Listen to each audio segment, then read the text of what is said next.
Welcome to the Golden Age of Cardboard podcast, where we remember a time when stacks of cards were held together with rubber bands and Mickey mantles were put in bike spokes. We hope you will enjoy and reminisce as you come along with us as we tell stories about the baseball cards from the Golden Age of Baseball. We will examine the state of the vintage baseball card market and talk to some of the greatest collectors in the hobby.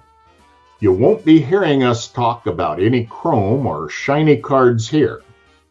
Now, to take you on this retrospective journey, here's your host, direct from the shallow end of the gene pool, my son, Mike Moynihan. Yo and hello, everybody. This is Mike. Welcome to Golden Age of Cardboard podcast. Today's episode is going to be so much fun because I get to A, talk to one of my really good friends, and B, talk to a guy who is in what I consider to be a very integral part of our hobby, and that's the auction house market. So not going to be a long introduction today because I want to get right into this conversation, and I'm going to bring my guests on immediately. First off, Chris from Missouri. Hey, Chris. Hey, Mike. Thanks for having me on. And Al from Love of the Game Auctions, owner and proprietor of one of my favorite auction houses. And Al, welcome to the show. Thanks for being on here. Thanks for having me, Mike. Yeah, this is going to be fun. So we're here because, Chris, you had a card that is, I don't know, got a mystique about it within the hobby. It's one of those cards that, you know, only whispered about in dark alleys and stuff. It's an absolutely great card. The 1953 Bowman color proof Dodgers in action card is a card that you've owned for a little while. Tell everybody about that card and where'd you get it, and tell me the story there. Well, okay. Yeah. You said had the card, so I don't have it to show, but I went to a card show called the Machinist Hall Show in St. Louis, Missouri. And it's been going on for years. And I sat down at a table to give my friend a break so he could get up and move around. But anyway, he came back and he had purchased what he had forgot that he had purchased, a 1953 Bowman complete set from a guy. And he actually didn't want to buy it because he was getting out of being a seller. He was selling out, and this was only going to add to his collection to sell. And so basically he went ahead and kept his promise and bought the 53 complete set. And then the back part of the book was this card by itself. It wasn't part of it. And he looked at it, he said, "Chris, you know what this is?" And I said, "Well, I think I do. I think that looks like a proof." So I used our little network, our YouTube network called Alex Bowman 53, and he verified what we thought it was. And my friend, he said, "I don't want to do the legwork on this. I don't have any time at all." He said, "Do you want to buy it?" And I said, "I can't afford this." And he said, "How about $50? And I said, "I can afford this." And I love doing the legwork. And I took that card immediately over to SGC was there, had a table set up. And I took it over there, and he goes, "Do you know what you have here?" And I think hoping that I didn't know what I had. I don't know. But anyway, I said, "I think I do." And he said, "Well, I can't accept that now." But he said, "Let me make a phone call or two." And it started my trail of trying to verify the authenticity of this card, and then knowing that I was going to sell this card eventually, and probably end up buying me another card, and maybe even taking care of that guy that is retiring. So, in a nutshell, I picked it up for $50 at a card show. Talking about being at the right place at the right time. Well, Al, would you enlighten our audience here, the people watching and listening at home? Why are the 53 Bowman color proofs? What makes them special? Sure. Well, the cards were never issued. There's 4 of them that have been discovered, and each has a different subject. There's one that's Enos Slaughter, where the card design is very, very similar to the Enos Slaughter that actually made it into the set. The image is cropped a little bit differently, and it doesn't have the black rule line around the photo. But aside from that, the image is the same. There's a Warren Spawn, which is completely different than the Warren Spawn that made it into the set. Then there's a Ferris Fane, which was just never issued, and Ferris Fane doesn't have a card in the 53 Bowman color set. And then there was this Dodgers in Action card, which is very, very similar. I actually have it here. It's very, very similar to. It's hard to see with the reflection, but it's very similar to the Pee Wee Reese card, which is a classic card from this set that shows Pee Wee Reese, turning a double play, and he's up in the air and he's making a throw. It's kind of an action image, and there's speculation that Bowman was considering a small run of action cards, and this would have been one of them. But this card never made it into the set, and so they're very rare and obviously unissued. There have been a few examples of each that have been discovered over the years, and the Dodgers in Action one is the most desirable of the 4. Probably because it's so similar to that iconic Pee Wee Reese card. And we did our homework on this end and tried to find the image, tried to find the original image. We cannot find it. So nobody knows who the actual player is sliding into home. But it's clearly an action shot, play at the plate, which is a really cool image. Yeah, I've heard about these years and years and years ago. Yeah. And thought, well, that's pretty cool. Yeah. I know the one you're holding, which is Chris's example, is graded by CGC. Right.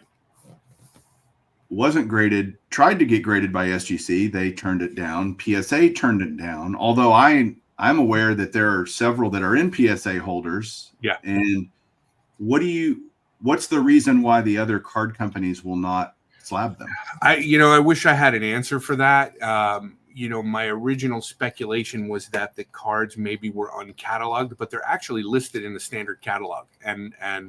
So with all of that, the only thing I can really think of is that because they're so rare, it's hard for the graders to tell whether or not whether they're authentic. I mean, it's pretty easy to authenticate a Bowman card, so I'm thankful that CGC was able to step up and put a holder, around this card, because it's a special card and it deserves.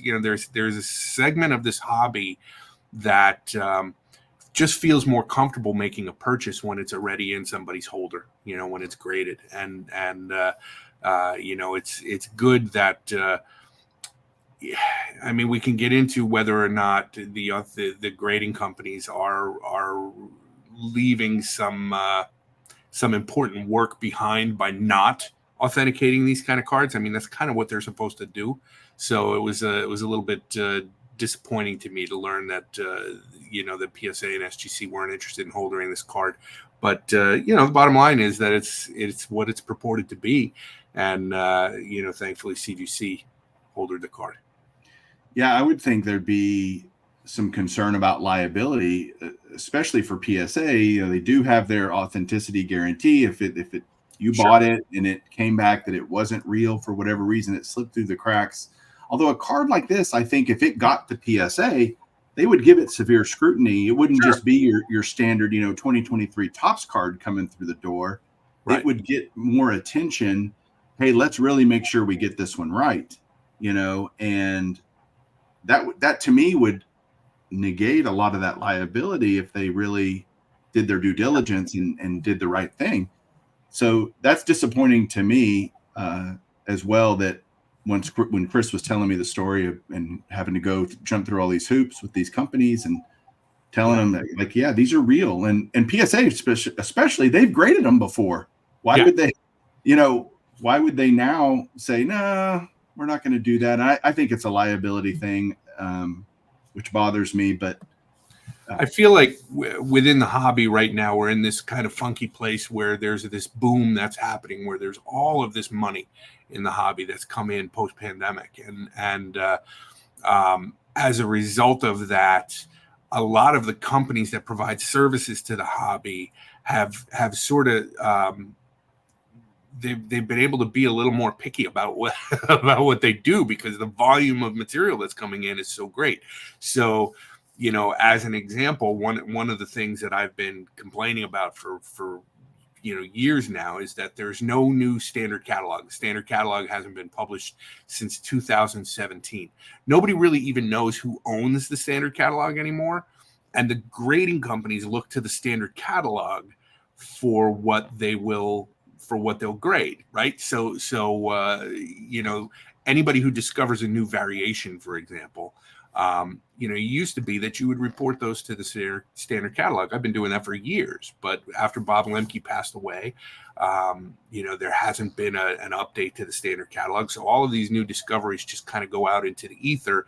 And now the grading companies are forced to make a decision without some kind of reference material to back it up. And that makes things a little difficult, I think. But in this case, they're in the standard catalog. So, these Bowman cards are in the standard catalog.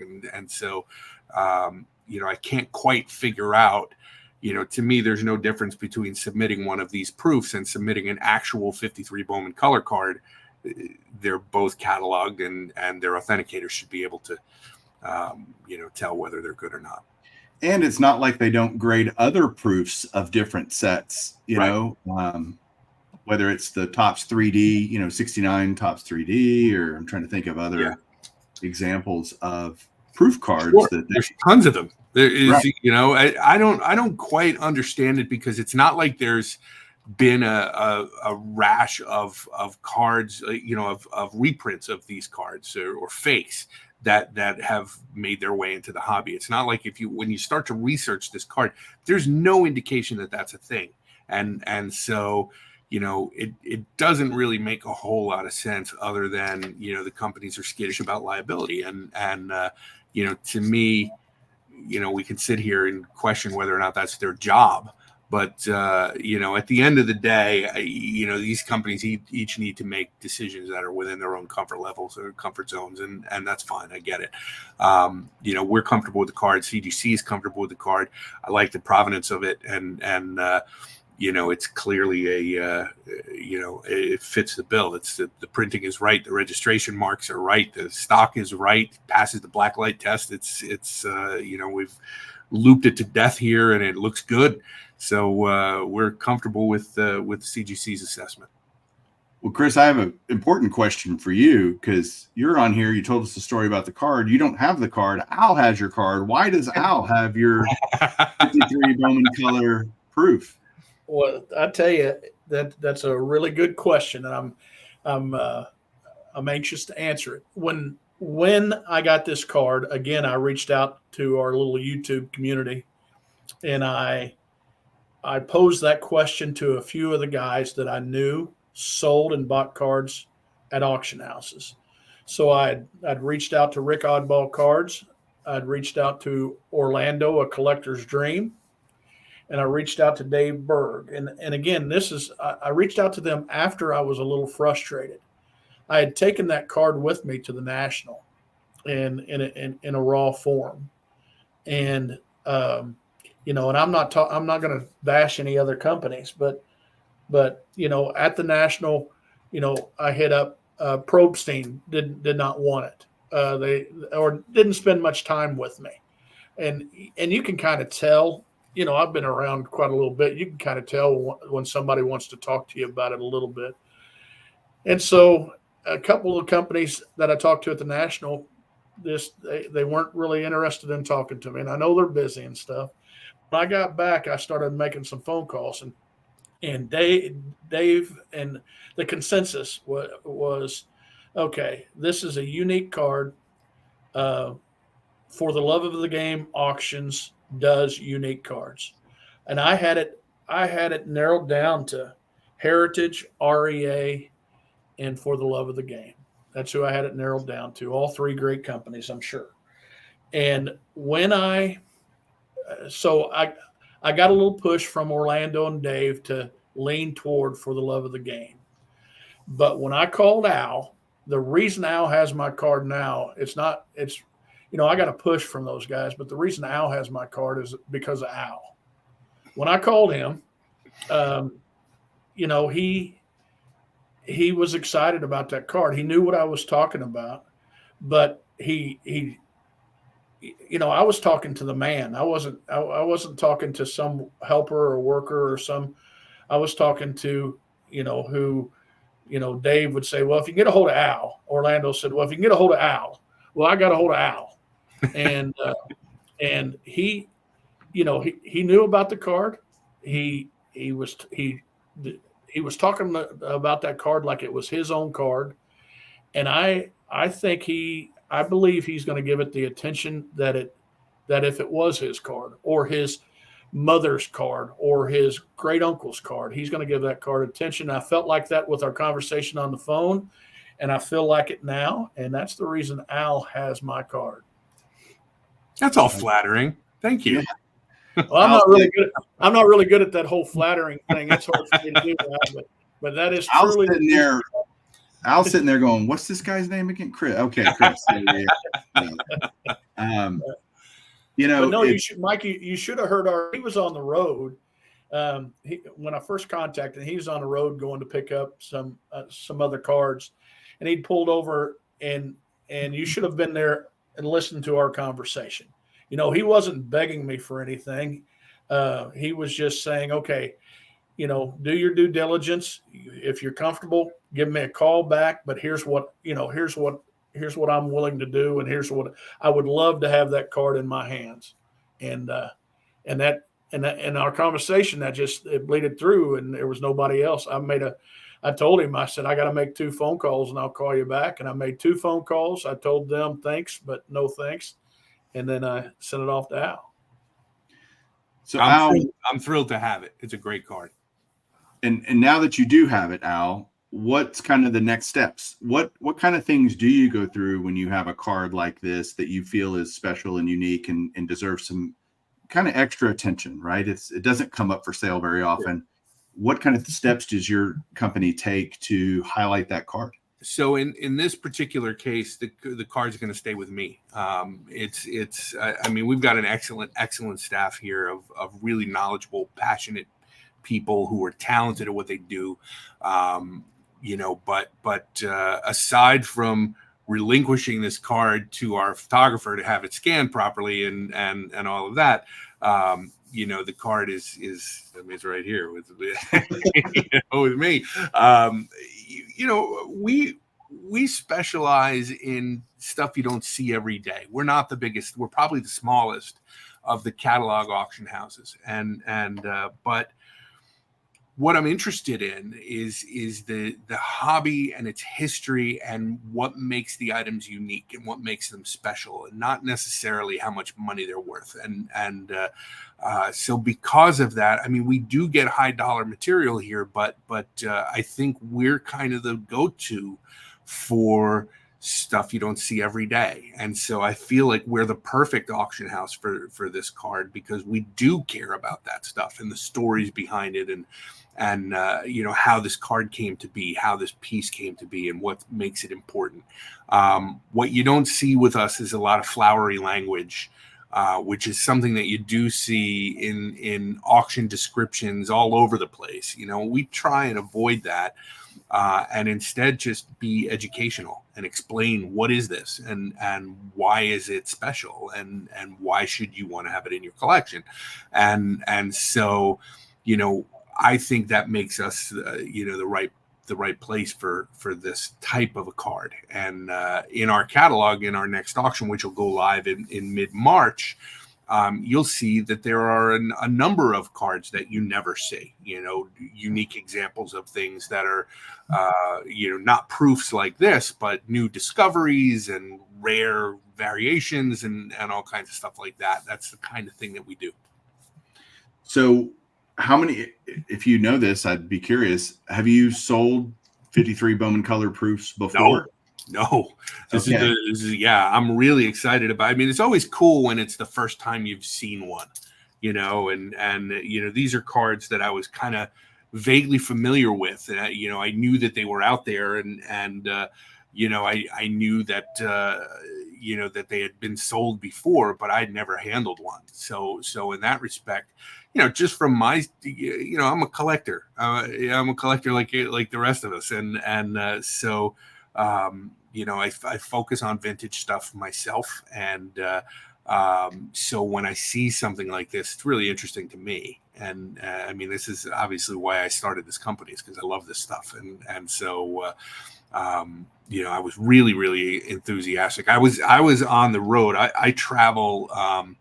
To pick up consignments, I get in the car and I'll drive thousands of miles. I go cross country a couple times a year, and just visit with collectors along the way, and pick up consignments and meet with people about their collections and that sort of thing. So I was in Florida when Chris and I connected.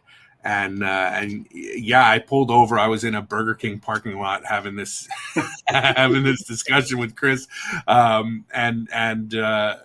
couldn't wait to get back, because I wanted to see the card. I had a carload of stuff, but the thing that I was all enthusiastic about was getting back and seeing this Bowman card when I got back to the office. So it's a really neat card. A lot of people, I've spoken to a number of post-war vintage collectors who are primarily dealing in Topps and Bowman issues, and they chase after not just the sets, but also the test issues and the variations and all of that kind of stuff. And none of them have ever held one of these. So it's very unique. So you mentioned, okay, you get back to the office, Chris has mailed you the card, you're there to see it, and you mentioned some things that you and your team have kind of put that card through the ringer a little bit in terms Sure. of your own due diligence and, Right. and determining, okay, great, it's in a CGC holder. So what, right? Let's do our own homework. And Right. what things did that card go through for you to feel comfortable that, yeah, we think this is 100% legit? So the first thing that we're doing is we're putting it side by side with other 53 Bowman colors. Now, this is kind of unique, obviously, because the card was never issued, right? So what I'm looking for is the style of printing. I'm looping it. I'm getting real close at 40 times magnification to look at the dot patterns and make sure that they're similar to what you see with the regular issue. I'm looking at things like the print registration. I'm looking for signs of like a digital print. What would come out of a computer, like a high quality laser printer or something like that. I'm not seeing any of that. And then I'm also, giving it the blacklight test. In 1950, paper manufacturers started to add whiteners to paper. The paper fluoresces under blacklight when it's got that. Some of the early 1950s paper just still doesn't have that, though, and these don't really. These 53 Bowman, so the card doesn't fluoresce, which is an indicator that it's using vintage paper. So I'm pretty comfortable with everything. And at that point, we did go through the exercise of double checking with SGC and PSA to see if there was a reason that they could give us why they don't holder this card. Neither company examined the card. Neither company said, yeah, we don't believe in the card. They both said on the phone, we don't grade that issue. And so at that point, then it goes into photography. And then it awaits its description, and in this case, it's going to be me writing the description for this one. That's awesome. Yeah. What do you reasonably, again, a card that's that rare, you've never even held one, much less sold one in auction. Yeah. Is there any past data that can give you any indication of what this card range might end up at? So there was a set of these that I found in, I believe it was SCP auctions back in, I want to say it was 2001, and it sold for a couple $1,000. The Dodgers in action back in 2001. Then there's been a couple of other, tales of private sales and things like that. I mean, obviously there's prices in the standard catalog. The Dodgers in action card in near mint condition in the most recent standard catalog which was 2017, is listed as $5,000. I think that's really low. Not the $5,000 number in general, but the 5,000 number for near mint. I don't think this card exists in near mint condition, and so I don't know that you can apply the same kind of logic that you would for the regular issue 53 Bowman color or Warren's Bond, for example, or Pee Wee Reese, where that's a kind of a liquid card that sells every week on eBay, and you can kind of predict what its value is. In this case, you've got a card that I've only been able to find two different ones, in the research that I've done so far, the one that's sold in SCP and this one. And so, it's really hard to, if you get 3 or 4 guys who are Bowman completists who love chasing after variations and test issues and proofs and things like that, the sky's the limit for this card, I think. So I don't know. It's going to be fun to try and see. Is your speculation maybe that there's less than 10 of those probably in existence, less than 5? Like, what would you guess? Knowing we don't know, but just if you were to guess. My assumption is with cards like this that are proofs, right, that never were actually manufactured. This card never left Bowman. It never left the offices or the printing press or where either where the cards were manufactured or the offices of whomever it was that was determining whether or not this card was going to go into the set, right? And so there's no need for more than a couple of sheets to have been printed. There's not going to be a whole press run of let's run thousands of these and then decide. They're going to run a couple, and so I wouldn't be surprised if there was fewer than a half dozen or so of these that were even manufactured. But they're so rare that I don't think anybody knows. Right. So that's what's so interesting about it to me. Is that one, is it just graded authentic or does it have a numerical grade? It's got a numerical grade of good plus 2.5. Okay.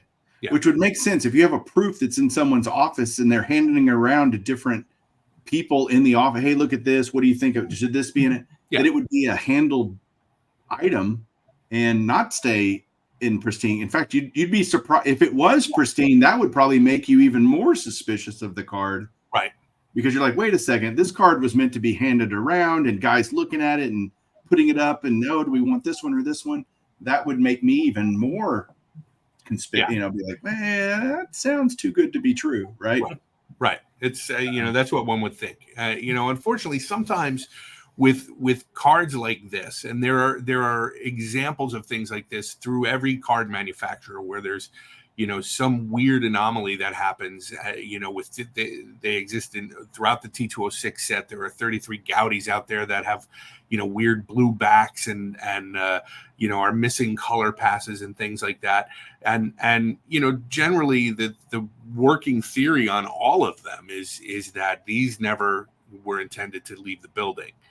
Somebody cut it up and brought it home to play with their, to give to their kid, or it was in a file copy of a book somewhere that got eventually, found its way into the hobby and was taken out of the book or whatever it is. But it certainly was never in a pack.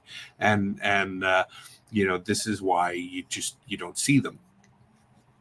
So this is going to be in your March auction, correct? Yes. Which will end what day? It closes on March 30th. Okay. And it's at, you can go to lotgauctions.com or loveofthegameauctions.com and find us each way if you're not a registered bidder. And you can get registered if you're interested.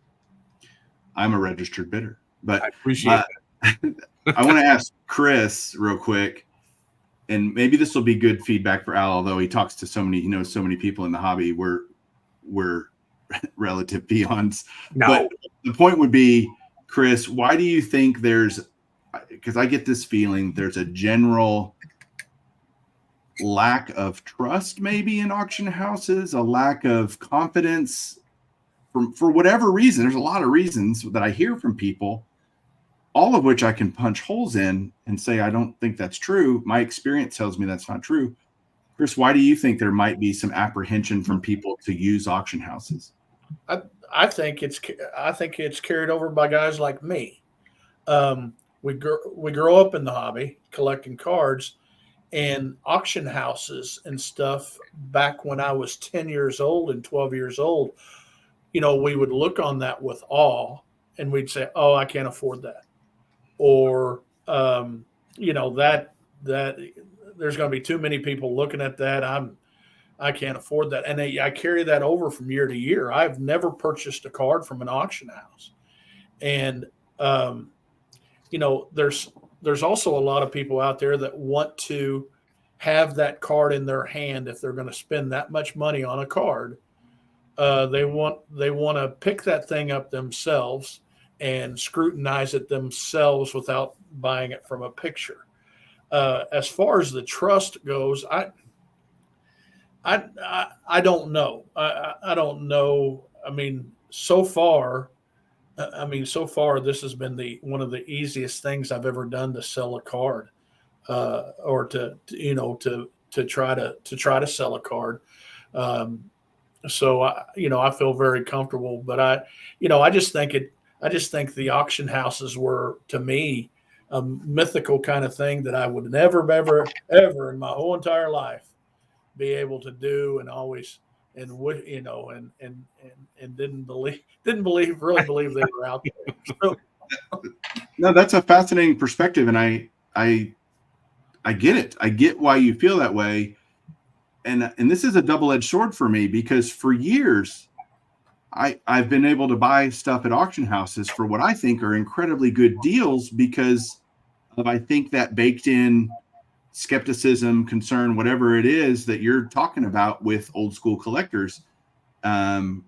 Most of it is all myth, right? Now, in the last few years, and Al can probably attest to this, the auction house, there's a lot more of them. More cards more people are buying into, yeah, that's a great place to buy a card if I want one. And I'm seeing now, when I bid on auctions, I'm getting blown away in terms of what I'm willing to pay. Whereas I used to get great deals. So that's why it's a double-edged sword. And I'm just, by propping up and hyping up and telling people, hey, here's some different auction houses. I did years ago, Al, I did a video. Your company was one of them. I said, here's a list of companies that I would tell you, if you want to try out auction houses, here's some great ones. And, it's happening. I think more and more people are buying into the idea of buying cards on auction houses, feeling more confident with that. Go ahead, Chris. You look like you want to say something. Yeah, I don't want to pile on here, but you can take a Friday night on YouTube Mike, you're friends with hundreds of YouTube content creators, and you can spend a Friday night looking at cards picked up, and they'll say, "Oh, I got this at an auction house. Oh, I won this at an auction house. I won this, and here's a card." And you can spend all night looking at those videos. So it's becoming a common theme now, and with me, if I can trust the content creator that's talking about winning this at an auction site, why can I not trust the auction site? And I think a person needs to dip their toe in the water just a little bit and find out that, man, this could be a lot easier than you can cut through. You don't have to look at the shiny stuff. You can go right to for the love of the game auctions and find the old stuff that would fit perfect in your collection. Chris, I have to correct you because it's bugging me. It's just love of the game. There's no for the love of the game. And you've said that multiple times. I think Al's about to increase his percentage, his cut, because you can't even. I'll have to practice it.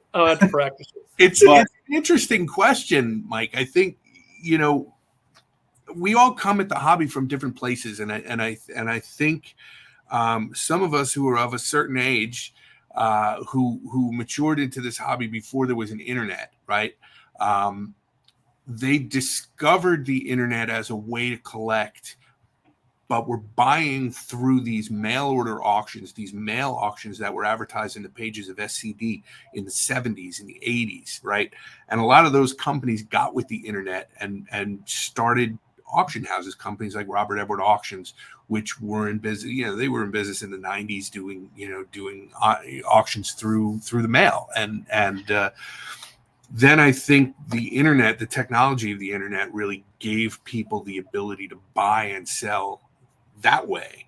And this whole universe of people who were communicating on message boards, just naturally flowed through to the online auction houses. But there's this other community of people who are active on social media and active on YouTube and active on TikTok and platforms like those that have, that thrive separately from these other guys that came at the hobby through SCD and through message boards and through the forums from the grading companies on their websites and that sort of thing. And so I think the auction houses in general have not done a great job of researching, of reaching those folks, people who are podcasters or audiences of podcasters and YouTube, people like yourself. You're finding us, we're not finding you necessarily. And because of that, there's this natural reticence to, is this really somebody that I can trust? Is it, is this somebody that, do they really even have this stuff? We have the stuff and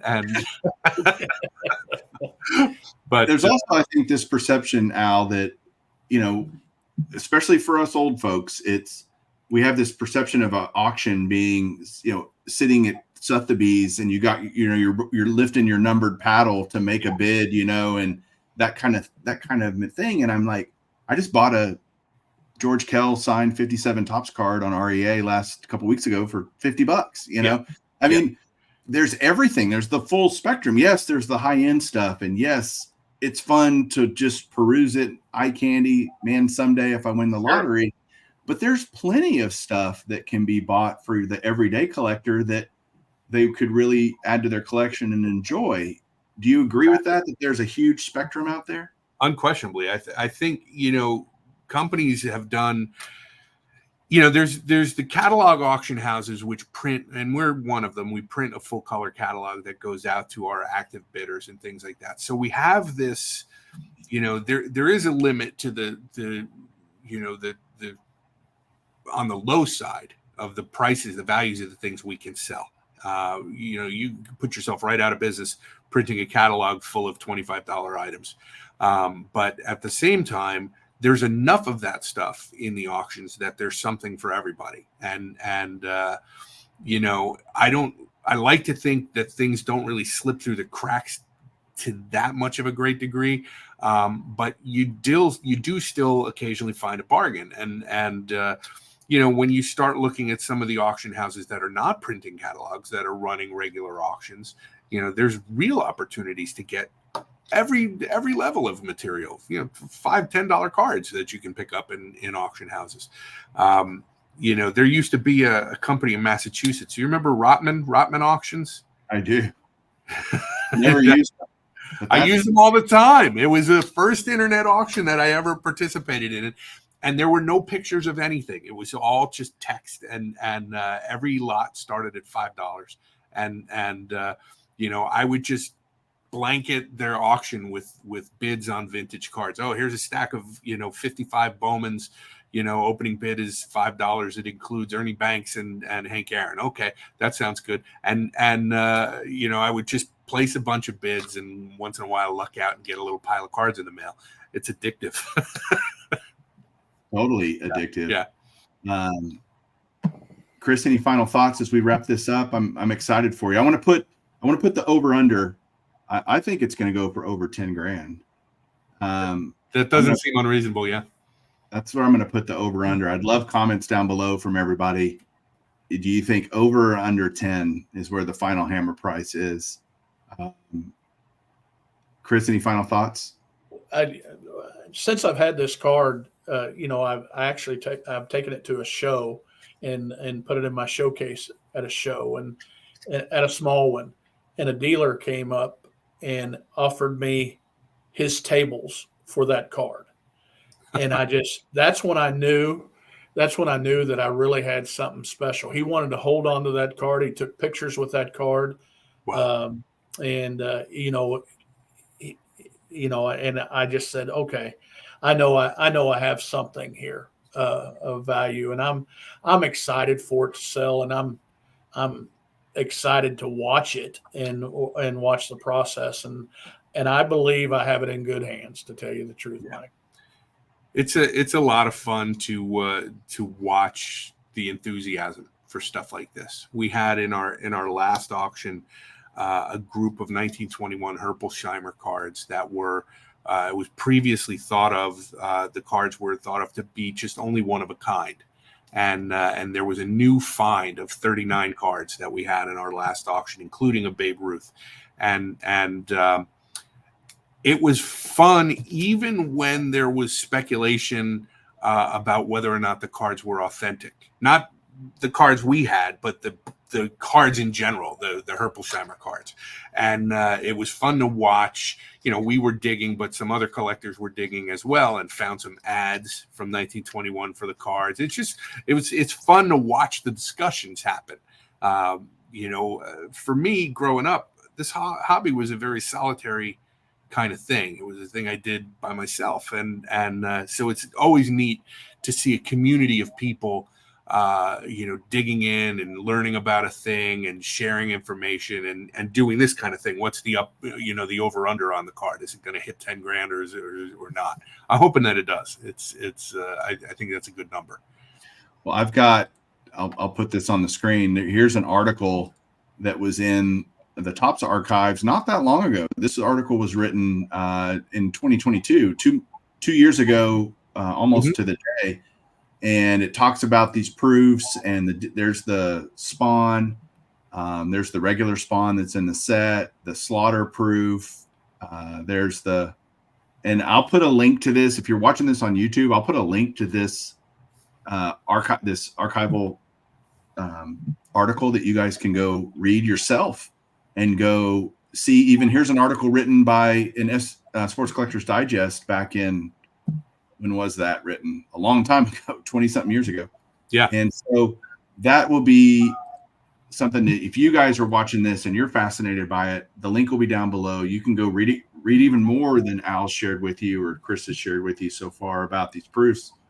It's fun to learn this kind of stuff. This is about adding knowledge to the hobby and to your hobby knowledge. And that's what this show is all about. And I get messages from people all the time about how much this show has helped their hobby knowledge. And this is a great example of an episode that does that. I rarely will do episodes where I highlight one card. In fact, this may be the first time I've ever highlighted one card, but it deserved it because it's so unique and it's so special. And I really appreciate Chris and Al, you guys' time coming here and talking about the story. Pleasure. It's a pleasure. Anytime. Thanks for having me. You bet. Chris, I'll talk to you soon. Will do. And I'm going to whip you on Showcase. It's on. It's on. All right, everybody. Thanks so much for watching. Thanks for listening. You guys can hang around just a second. We'll talk to you guys soon. Keep collecting.